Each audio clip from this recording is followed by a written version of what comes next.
Hello everyone, welcome to my channel Big Bang Physics.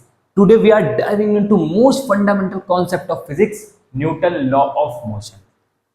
These laws describe the relationship between body and the forces acting upon it and how those forces impact the motion.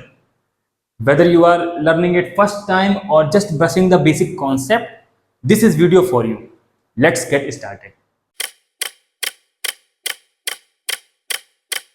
Let's go back to the 17th century. The story began with Sir Isaac Newton, a legendary physicist, mathematics, and astronomer.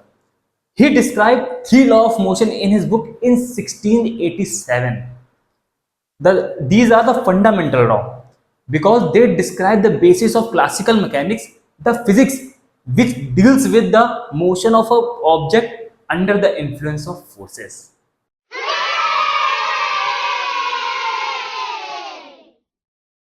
Alright, let's jump into the first law.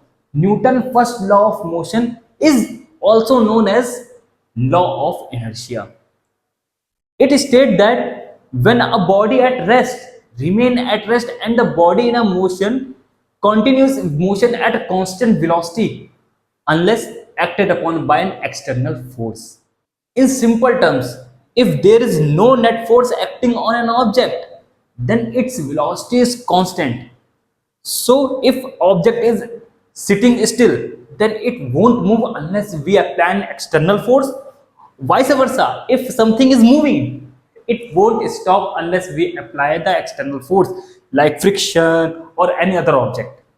So we can state this Newton first law of motion by saying that F is equal to 0, then velocity is constant.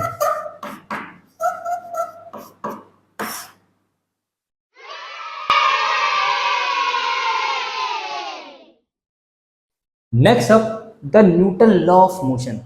This law quantifies how velocity changes when subjected to an external force. This law is mathematically described something like F is equal to dp upon dt, meaning mass into change in velocity with respect to time. This is also known as acceleration. So this law can be represented as F is equal to ma.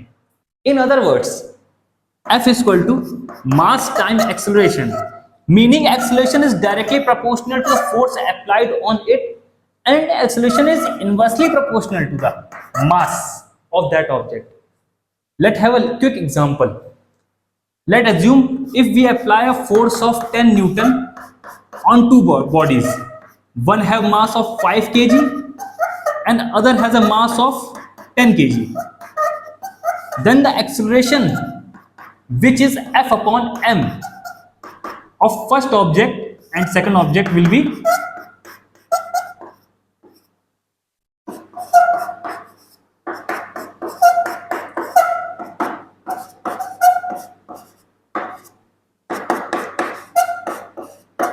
so the first object accelerate more than because they have a less mass, and the second object accelerate less because it has a more mass.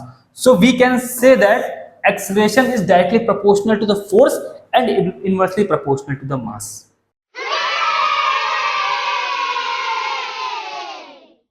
Finally, we have Newton's third law of motion. It is probably the most famous one because it states that every action has equal and opposite reaction, meaning an object when exert a force on second object, then that second object exert the same and equal force on the first object. Let's dive into some example. When you jumping off a boat, then you pushes the boat and boat pushes you away. Similar, when a rocket propulsion goes downward, then the rocket goes upward. This is the best example of Newton's third law of motion.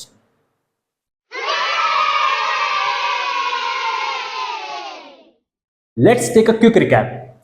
First law of motion.